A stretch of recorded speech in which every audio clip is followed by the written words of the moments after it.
আমার মুসলমান বন্ধুগণ গভীর মনোযোগ। আল্লাহর পয়গম্বর আখিরি জামানার নবী সরকারে কায়নাত দু জাহানের সরদার নবী রহমত জনাবে মুহাম্মদুর রাসূলুল্লাহ সাল্লাল্লাহু আলাইহি ওয়াসাল্লাম ওই সময় পর্যন্ত পৃথিবীতে জন্মগ্রহণ করেন নাই, পৃথিবীতে তখনও আসেন নাই। তখন পর্যন্ত মায়ের গর্ভে আছেন, কয়েকটা দিন মাত্র গিয়েছে। আমেনা বলতে লাগলেন, আব্বাজান তাহলে আপনি শুনে রাখেন, আমার শরীর থেকে ঘ্রাণ বের হয় না, আমি চামড়ার উপরে কোনো পারফিউম লাগাই না, আমি কাপড়ের মধ্যে পারফিউম লাগাই না। বাবারে যেই দিন আমার গর্ভে আমি বুঝতে পেরেছি কোন সন্তান এসেছে, ওই দিন থেকে যত পারফিউম আর ঘ্রাণ পান ওগুলা আমার থেকে আসে না, পেটের ভিতরটার ঘ্রাণ এসে যায়। বাবা আমি বলতে পারি না পেটের ভিতর থেকে ঘ্রাণ কোত্থেকে আসে। বাবা আর অনেক ঘটনা আছে, বলতে চাই। আব্দুল মুত্তালিব বললেন, তাহলে আমি শুনতে চাই, বলো কি হয়েছে। আমেনা বলছেন, বাবা তাহলে শুনেন, আমি আপনার কাছে অনেকগুলা জিনিস আজকে বলতে চাই। বাবা যেই দিন আমার সন্তান আমার পেটে এসেছে, ওই দিন 4 জন মহিলা গভীর রাত্রে আমার সঙ্গে দেখা করতে এসেছেন। 3 জনের নাম বলবো বাজান, একজনের নাম বলবো না।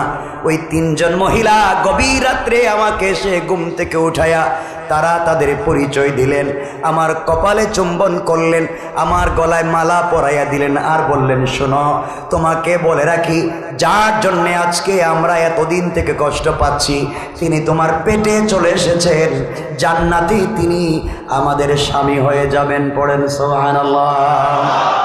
আব্দুল মুত্তালিব দাঁড়িয়ে গেলেন, কি বলতে চাও বলো।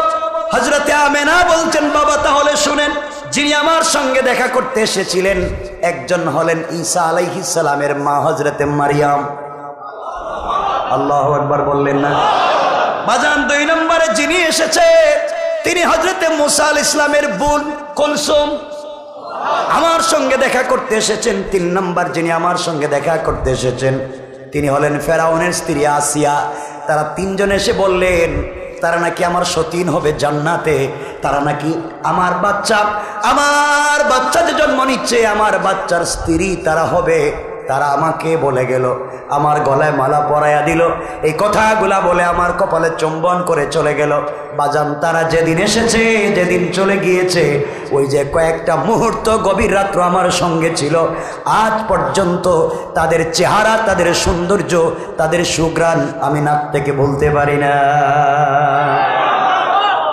আব্বাজান শুধু তা না, আপনাকে আরো বলতে চাই, যেদিন আমার সন্তান আমার পেটে এসেছে ওই দিন যখন আমি রাস্তা দিয়ে বের হয়ে যাই, মক্কার উত্তপ্ত বালির উপর দিয়ে যখন আমি হাঁটি, পাথরের উপরে যখন আমি পা রাখি, তখন উত্তপ্ত পাথর পর্যন্ত ঠান্ডা হয়ে যায়। ও আব্বাজান, আমি যখন গরম রাস্তা দিয়ে হেঁটে যাই, সূর্য যখন উদিত হয়ে যায়, সূর্যের আলো সূর্যের রোদ যখন লেগে যায়, আমি তাকাইয়া দেখি আসমানের মেঘমালা আস্তে আস্তে করে আমার মাথার উপরে ছায়া দিতে থাকে। কোন সুবহানাল্লাহ। আব্বা জান, আমি যখন রাত্রবেলা হয়ে যায় তখন শুনি আমার ঘরের চতুর্দেওয়াল আমাকে সালাম দেয়, আমি যে বিছানায় শুয়ে থাকি বিছানা সালাম দেয়, মাটি আমাকে সালাম দেয়, সবাই আমাকে সালাম দিতে থাকে। আব্বা জান, এজন্য আপনাকে বলতে চাই, আমি কিছুই বুঝতে পারতেছি না আমার পেটের ভিতরে কে আছে যার কারণে এগুলা হয়। আব্বা জানের একটা স্বপ্নের কথা বলে দিই। কে যেন কয়েকদিন আগে আমি স্বপ্নে দেখলাম, কে জানাইয়া দিয়েছে, আমেনা চিন্তার কোনো কারণ নাই, তোমার পেটে আমি যাকে দিয়েছি তিনি হলেন এই জামানের শ্রেষ্ঠ পয়গম্বর, যার নাম হবে মুহাম্মদুর রাসূলুল্লাহ সাল্লাল্লাহু আলাইহি ওয়াসাল্লাম। আল্লাহু আকবার বলেন।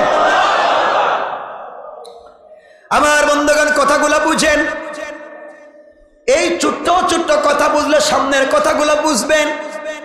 মূল বিষয় রাসূলের যদি জন্মই না হয় আলোচনা কেমনে করব।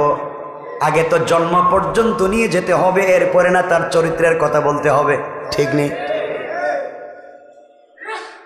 কথাগুলো বুঝবেন। আল্লাহর পয়গম্বর যেদিন পৃথিবী আসবেন। রাসূল পাক সাল্লাল্লাহু আলাইহি ওয়াসাল্লাম পৃথিবীতে আসবার সময় হয়ে গেল। হযরতে আমেনা বললেন, সন্তান পৃথিবীতে আসবার সময়, ডেলিভারির সময় ব্যথা হয়, কিন্তু আমি কোনো ব্যথা অনুভব করলাম না। সন্তান যখন জন্ম হয়ে গেল, পৃথিবীতে আগমন করলো, পৃথিবীতে আগমন করার কয়েক মিনিটের ভিতরে আমি তাকায়া দেখি যেন আসমানের চন্দ্র সূর্য আমার ঘরের ভিতরে সেজদায় পড়ে গিয়েছে। আমার বন্ধুগণ, হযরতে আমেনা বলেন, সন্তান যখন জন্ম নিল, সন্তান জন্ম নেওয়ার পরে, জন্ম নেওয়ার সময় আমি দেখি শরীরের মধ্যে কোনো ময়লা নাই, বালির পর্যন্ত কোনো দাগ নাই। জন্ম নেওয়ার পরে আমি তাকায়া দেখি আমার সন্তানটা মাটির মধ্যে দুহাত দিয়ে বসে আছে, তাশাহুদের সূরাতে বসে। যখন শাহাদত আঙ্গুলিটা উপরের দিকে উঠে দিয়েছে, শাহাদত আঙ্গুলি উপরের দিকে উঠাতে দেরি হয়েছে, আমার পুরো অন্ধকার ঘর আলোকিত হতে 1 মিনিটও দেরি হয় না। আল্লাহু আকবার! কার জন্মের কথা বলছি চিন্তা করেন। হযরতে আমেনা বলেন, রাসূল পাক সাল্লাল্লাহু আলাইহি ওয়াসাল্লাম জন্ম নেওয়ার পরে 1 ঘন্টার ভিতরে দেখা যায় হঠাৎ করে ঘরটা অন্ধকার হয়ে গেল। আওয়াজ তিনি শুনতে পাইলেন, গায়িবু হাদাত তিফিল। কে যেন আওয়াজ করে বলেছে, বাচ্চাটাকে তোমরা গায়েব করে ফেলো, অদৃশ্য করে ফেলো। হযরতে আমেনা চোখের পানি ছেড়ে চিৎকার করে কাঁদতে লাগলেন, ব্যাপার কি, কেনই বা গায়েব করা হলো? আল্লাহ তাআলা জানায়া দিলেন, যেই দিন আমার বন্ধুকে পৃথিবীতে প্রেরণ করেছি, ওই দিন আমি আল্লাহ গোটা পৃথিবীর সকল ফেরেশতাদেরকে একদিন পৃথিবীতে, শুধুমাত্র একদিন গোটা পৃথিবীর ফেরেশতাকে সকল কাজ থেকে আমি আল্লাহ ছুটি দিয়েছি। কোন সুবহানাল্লাহ, আল্লাহু আকবার। সব আনন্দের জিনিস, এখনো পালনের কিছু আসেনি, সব বলতে পারবেন। আমার বন্ধুগণ, আপনারা বলতে পারেন কথাগুলো কোথায় পেলাম, সব বানিয়ে বলতেছি কিনা? আপনাদেরকে কিতাবও বলবো, কিতাবের লেখকের নামও বলবো। আরো কথাগুলো শুনেন। হযরতে আমেনা বললেন, সন্তান আমার কুল থেকে নিয়ে যাওয়া হলো। আল্লাহ পাক জিবরাইলকে বলেন, জিবরাইল, আমি আল্লাহ গোটা সৃষ্টিকে বলে দিয়েছি, যেই দিন আমার বন্ধু জন্ম নিবে গোটা সৃষ্টিকে দেখায়া দেব। যাও, পৃথিবীর পূর্ব থেকে পশ্চিম, উত্তর থেকে দক্ষিণ, পুরা পৃথিবী আমার বন্ধুকে দেখায়া, জান্নাত জাহান্নাম আরশ কুরসি লৌহ কলম সব কিছু দেখায়া আবার তুমি আমার বন্ধুকে তার মায়ের কোলের মধ্যে ফেরাইয়া দাও। আমার বন্ধুকে আমেনা বলেন, কয়েক ঘন্টার ভিতরে আমার কোলে ফিরিয়ে দেওয়া হলো। এমন সময় আমি শুনতে পেলাম কে যেন বলতেছে, ও জিবরাইল, এই বাচ্চার সেনার ভিতরে, এই বাচ্চার সেনার ভিতরে জিন্নাত, ইনসান, ফেরেশতা, পশু পাখি, জীবজন্তু, পৃথিবীতে যা সৃষ্টি করেছি সবগুলোর ভিতরে একটা একটা উত্তম চরিত্র আছে, একটা একটা উত্তম গুণ আছে। গোটা সৃষ্টির ভিতরে যতগুলা উত্তম গুণ আছে সবগুলা তোমরা আমার বন্ধুর ভিতরে ঢুকাইয়া দাও। 1 নাম্বার। 2 নাম্বার, জিবরাইল বলে, আল্লাহ আমাকে বলেছেন, ও জিবরাইল, 12 জন পয়গম্বরের 12টা বিশেষ বিশেষ গুণ আমার বন্ধুর ভিতরে ঢুকাইয়া দাও। জিবরাইল বললেন, তা করলাম।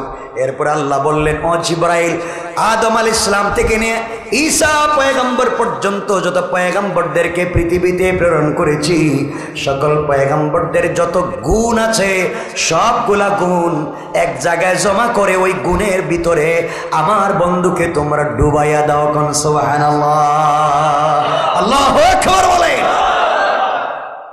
আমার বন্ধুগণ, এই কথাগুলো আপনারা পাবেন হুজ্জাতুল্লাহিল আলাল আলামিন, এই কিতাবের নাম ফি সিরাতে সাইয়্যিদি রাসূল সাল্লাল্লাহু আলাইহি ওয়াসাল্লাম। ওই কিতাবের ভিতরে আপনারা পাবেন আল্লামা নাবহানী রাহমাতুল্লাহি আলাইহি কিতাবের ভিতরে কথাগুলো সংক্ষেপ করে নিয়ে আসেন নাই, বিস্তারিত বলেছেন। এখন যাই আমরা, রাসূলের জন্ম মাত্র হলো। আমার বন্ধুগণের পরের ইতিহাস আপনারা জানেন। রাসূলের জন্ম হলো কেমনে, তিনি হালিমাতুস সাদিয়ার এখানে গেলেন, এই কথাগুলো বলতে চাইব না, এই বিষয়গুলো আমরা বাদ দিতে চাইব। এখন আস্তে আস্তে উপরের দিকে যাই। নবীজি পৃথিবীতে আসলেন, রহমত নিয়ে আসলেন, বারাকা নিয়ে আসলেন। 40 বছরে আল্লাহ তাকে তৈরি করলেন। আল্লাহ জানাইয়া দিয়েছেন, বন্ধুরে আমার বন্ধু যদি কোনো জিনিসের উপরে হাত রাখে তা কিয়ামত পর্যন্ত বরকত শেষ হবে না। আল্লাহু আকবার বলেন। এর একটা কারণ আছে, কথাগুলো শুনেন। রাসূল যেদিন জন্ম নিয়েছেন, দাত্রী হিসাবে যিনি ছিলেন হযরত আব্দুর রহমান ইবনে আউফ রাদিয়াল্লাহু তাআলা আনহু, একজন বড় সাহাবী, টাকাওয়ালা সাহাবী, যার মৃত্যুর সময় শুধু ক্যাশ টাকা ছিল 47 লক্ষ কোটি দিনার অথবা দিরহাম। 47 লক্ষ কোটি টাকা। আল্লাহু আকবার বলবেন না? এত টাকার মালিক ছিলেন একজন সাহাবী, নাম আব্দুর রহমান ইবনে আউফ। এর কারণ কি জানেন? আব্দুর রহমান ইবনে আউফের মা, তিনি তো সব বরকত প্রথমেই পেয়েছেন। রাসূল যখন জন্ম নিয়েছেন প্রথমেই যার কুলে তিনি গিয়েছেন তিনি ছিলেন আব্দুর রহমান ইবনে আউফের মা। আল্লাহু আকবার। সেই বরকত, রাসূল যেখানে হাত দিয়েছেন সেখানে বরকত হয়ে গিয়েছে। হযরতে আনাস ইবনে মালিক আল আনসারী রাদিয়াল্লাহু তাআলা আনহু, তার দস্তরখানে রাসূল হাত দিয়েছিলেন। দস্তরখানে শুধু হাত রেখেছিলেন, হাতের বরকতে আনাস ইবনে মালিক যতদিন পৃথিবীতে বেঁচে ছিলেন তার দস্তরখান থেকে কোনোদিন খানা শেষ হয়ে যায় নাই। সুবহানাল্লাহ, জোরে পড়েন। নবীজি সাল্লাল্লাহু আলাইহি ওয়াসাল্লাম, এটা তো বললাম হাত, বারাকাত ইশারা করেছেন। তিনি যে জিনিসের দিকে ইশারা করেছেন সেই জিনিসে বরকত হয়ে গিয়েছে। রাস্তায় গুই সাপের দিকে ইশারা করেছেন, মরা গুই সাপ জিন্দা হয়ে সালাম দিয়েছে। সালাম। আল্লাহু আকবার বলেন। কষ্ট হচ্ছে আপনাদের? এগুলা বুঝলে আমি সামনের বুঝাতে পারবো। এগুলা হচ্ছে রাসূলের আলোচনা, শুধু শুনবেন, মজা পাবেন, লাইফে কিছু নাই, আমল করার কিছু নাই। সে আমল করার জন্য আমরা সামনের দিকে যাব। আমার বন্ধুগণ, হযরতে আমিনার গড়ে রাসূল পাক কয়েক ঘন্টা হয়ে গেছে, ধরেন 4-5 ঘন্টা হয়ে গেছে। হযরতে আমিনা কুলে নিছেন, রাত্র হয়েছে। হযরতে আব্দুল মুত্তালিব বলেন, আমি আমার নাতিকে কুলে নিয়ে উঠানের মধ্যে, উঠান তো বুঝেন, কাপড় টানাইয়া, আমরা যেভাবে দুলনা দেই, দুলনা, কাপড় টানাইয়া দুলনায় রেখে দিয়েছি। আমি তাকাইয়া দেখি আসমানের সূর্য, আসমানের চাঁদ, আসমানের তারকা দ্রুত গতিতে আমার নাতির দিকে আসতেছে। আমি তো চিৎকার শুরু করেছি, আমার নাতিকে কি চাঁদ খেয়ে ফেলে কিনা। দেখলাম না, কাছাকাছি আসার পরে আমার নাতির কাছে আসে না। নাতি যখন হাত পা নাড়ায় তখন আসমানের চাঁদ এভাবে নড়তে থাকে, নড়তে থাকে। আল্লাহু আকবার বললেন। হযরতে আমিনা কাঁদতেছেন, দরজা দাঁড়ায় দাঁড়ায় কাঁদতেছেন, এগুলা দেখতেছেন। আব্দুল মুত্তালিব বললেন, কান্দো কেন? কষ্ট হচ্ছে? গরমে কষ্ট হচ্ছে আপনাদের? একটু হাত দেখান তো দেখি কার কার কষ্ট হচ্ছে। কষ্ট হচ্ছে? আপনারা বসলে আমি কিছু, এগুলা হচ্ছে মৌলিক কিছু কথা, না বুঝালে আসলে রাসূলের জন্মের আলোচনায় যে কিছু নাই, মানে এই আমলের কিছু নাই, তা বুঝাতে পারবো না। যারা মিছিল করে, যারা মিটিং করে, জিলাপি খায়, তাদেরকে গালি দিয়েন না, এগুলো বাদ দেন, মারামারি বাদ দেন। কেউ দাড়ি রাখে নাই তাকে পিটাইয়েন না, কেউ পাঞ্জাবি পরে নাই তাকে পিটাইয়েন না। তাহলে মসজিদে নামাজে যাবে কে? সবাইকে নিয়ে যান, গোটা মুসলিম উম্মাহকে ঐক্যবদ্ধ করেন, কে কোন মাযহাবের বাদ দেন, চাইলে সকল ধর্মের মানুষের কাছে রাসূলের চরিত্র নিয়ে পৌঁছে যান। কারণ রাসূল তো শুধু আমার ধর্মের না, রাসূল তো সকল ধর্মের মানুষের কাছে যদি রাসূলের চরিত্র পৌঁছে যায়, এই জমিনে কারো পূজা থাকবে না, সকল পূজা বাদ দিয়ে আল্লাহর পূজা তৈরি হয়ে যাবে। ঠিক কিনা? সকল মানুষকে এক তাওহীদের দিকে নিয়ে যেতে হবে, সকল মানুষকে এক রিসালাতের দিকে নিয়ে যেতে হবে। মানুষের মধ্যে ডিভাইড করা যাবে না, ফিতনা করা যাবে না, সাম্প্রদায়িকতা নিয়ে আসা যাবে। রহমত বানিয়ে যেহেতু রাসূল পাককে পাঠিয়েছেন, রহমত যার উপরে থাকে, যিনি রহমত নিয়ে আসেন তিনি লাঠি নিয়ে আসেন না,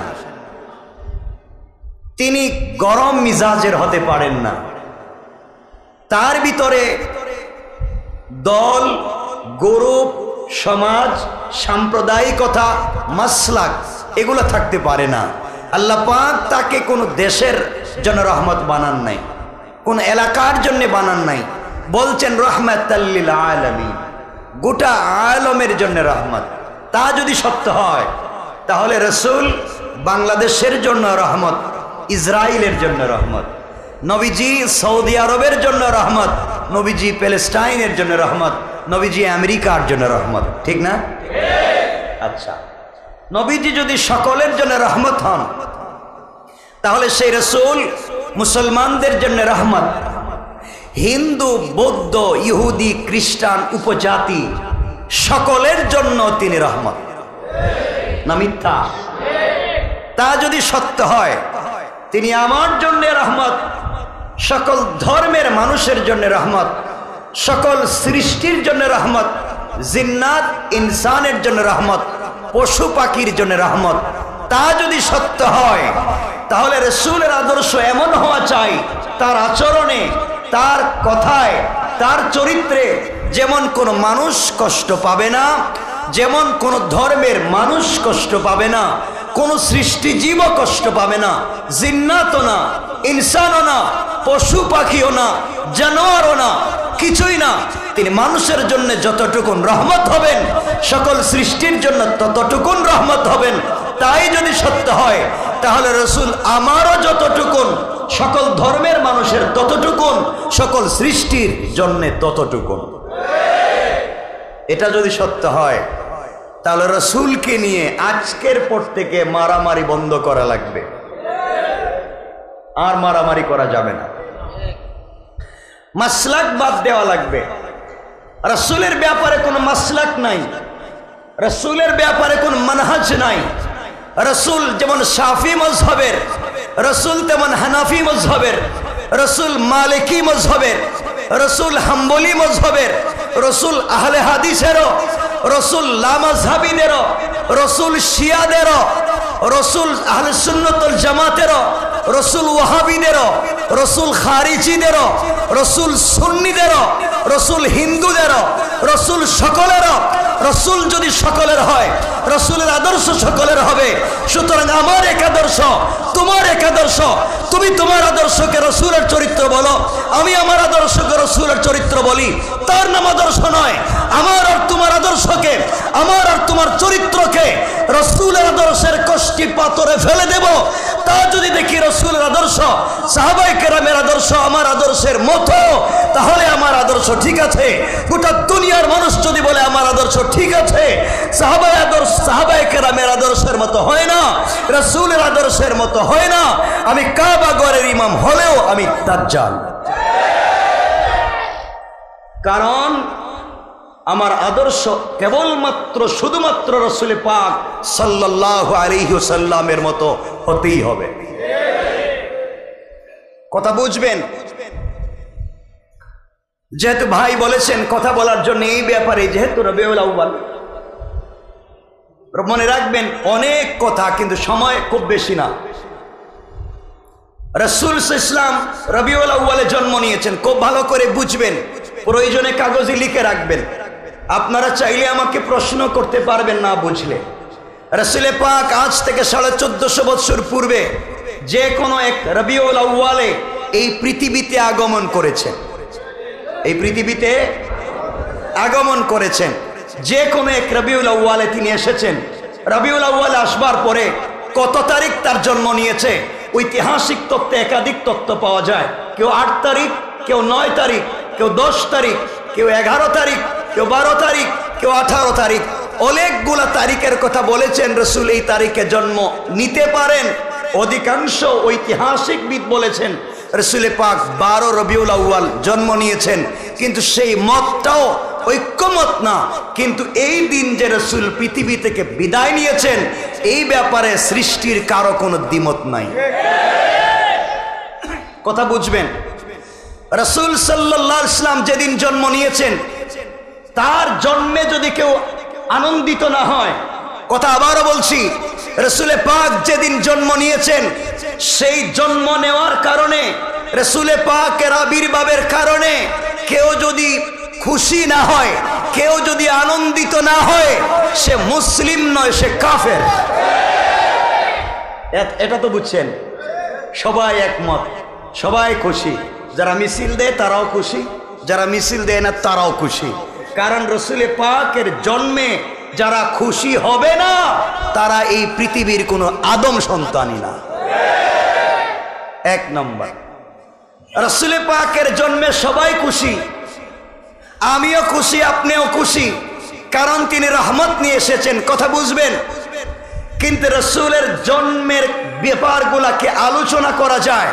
রসুল কেমনে জন্ম নিলেন, কিভাবে জন্ম নিলেন, কোন দিন জন্ম নিলেন, এগুলা আলোচনা করা যায়। ইসলামের জন্য আলোচনা কোনো সাবজেক্ট না, আলোচনা করলেও করতে পারেন, না করলেও না করতে পারেন। ইসলামের বিষয় কোরআনে কারিমে সূরা হাশর 59 নম্বর সূরার 7 নম্বর আয়াতে আল্লাহ বলছেন, মা তাকুমুর রাসূল ফাখুযুহু ওয়া মা নাহাকুম আনহু ফান্তাহু। আল্লাহ বলে দিয়েছেন, আমি আমার রাসূলকে যা দিয়েছি, রাসূল যা নিয়ে এসেছেন তোমরা তা আঁকড়ে ধরো। রাসূল যা নিষেধ করেছেন তোমরা তা ছেড়ে দাও। রাসূল যা করেন নাই তা তোমরা করতে যাইও না। সাহাবায়ে কেরাম যা করেন নাই তা তোমরা করতে যাইও না। রাসূল যা করেছেন তা তোমরা কোনোদিন ছাড়তে যাইও না। এতে যদি কলিজা দিতে হয়, এতে যদি জীবনও দিতে হয়, রাসূল যা করেছেন তাই করা লাগবে। কথা বুঝবেন? তা যদি সত্য হয়, আল্লাহ বলছেন রাসূলকে পাঠিয়েছি রহমত দিয়া। রাসূলের জন্মে আনন্দিত হবেন সবাই, কিন্তু আনন্দিত হলেই আপনি জান্নাতে যেতে পারবেন না। আরে ঠিক কেমনে বুঝলেন? আমি তো বলিনি, শুধু আপনারা ঠিক বেঠিক বলেই ওয়াজ শেষ করে দেন। আপনারা বুঝবেন কি বলতে চাই। রাসূলের জন্মে আনন্দিত হলেই জান্নাতে যাওয়া যাবে না। রাসূলের জন্মে সব থেকে বেশি আনন্দিত হয়েছিল আবু লাহাব। রাসূলের জন্মের পরে সব থেকে বেশি যেই ব্যক্তি আনন্দিত হয়েছিল তার নাম আবু লাহাব। রাসূলের চাচা তার কাছে যখন পৌঁছলো, আব্দুল্লাহর এক ছেলে হয়েছে, আমার ভাতিজা হয়েছে, আমেনার গর্ভে আব্দুল্লাহর ঔরসে আহমদ মুহাম্মদ জন্ম নিয়েছে, এই খবর তার কাছে দিয়েছিল তার দাসী সোয়াইবা। সাথে সাথে সাথে তাকে আজাদ করে দিয়েছে, খুশির ঠেলায় আজাদ করে দিয়েছে রসুলের ভালোবাসায়, আজাদ করে দিয়েছে রসুলের জন্মে, আজাদ করে দিয়েছে রসুলের সৃষ্টিতে, আজাদ করে দিয়েছে রসুলের জন্মে আসার কারণে। কিন্তু সে জান্নাতি না জাহান্নামী? কারণ সূরা হাশরে আল্লাহ বলছেন, মা আতাকুমুর রাসূল ফাখুযু, আমার রাসূল যা এনেছেন তা ধরো, ওয়া মা নাহাকুম আনহু ফান্তাহু, আর যা নিষেধ করেছেন ছেড়ে দাও। আবু লাহাব খুশি হয়েছে ঠিকই, রাসূল যা আনছেন তা মানে নাই, এজন্য সে জাহান্নামী। এখন বলেন, আমরা যদি রাসূলের জন্মে আনন্দিত হই, গুনাহ আছে না সওয়াব? কিন্তু আনন্দিত হওয়ার পরে রাসূল যা আনলেন তা মানলাম না, রসুল যে চরিত্রের কথা বললেন তা আমরা মানলাম না, রসুলের চরিত্রের কথা আমরা মানলাম না, আমরা কখনো জান্নাতি মানুষ হতে পারবো? আসুন, ভালোবাসাটা কার নাম তা বুঝিয়ে দিই। খুব ভালো করে বুঝবেন। রসুলের জন্মগুলো আলোচনা করা যায়। রসুল যেদিন জন্ম নিয়েছিলেন ওই দিন তার নার কাটা ছিল, নাবিক কাটা।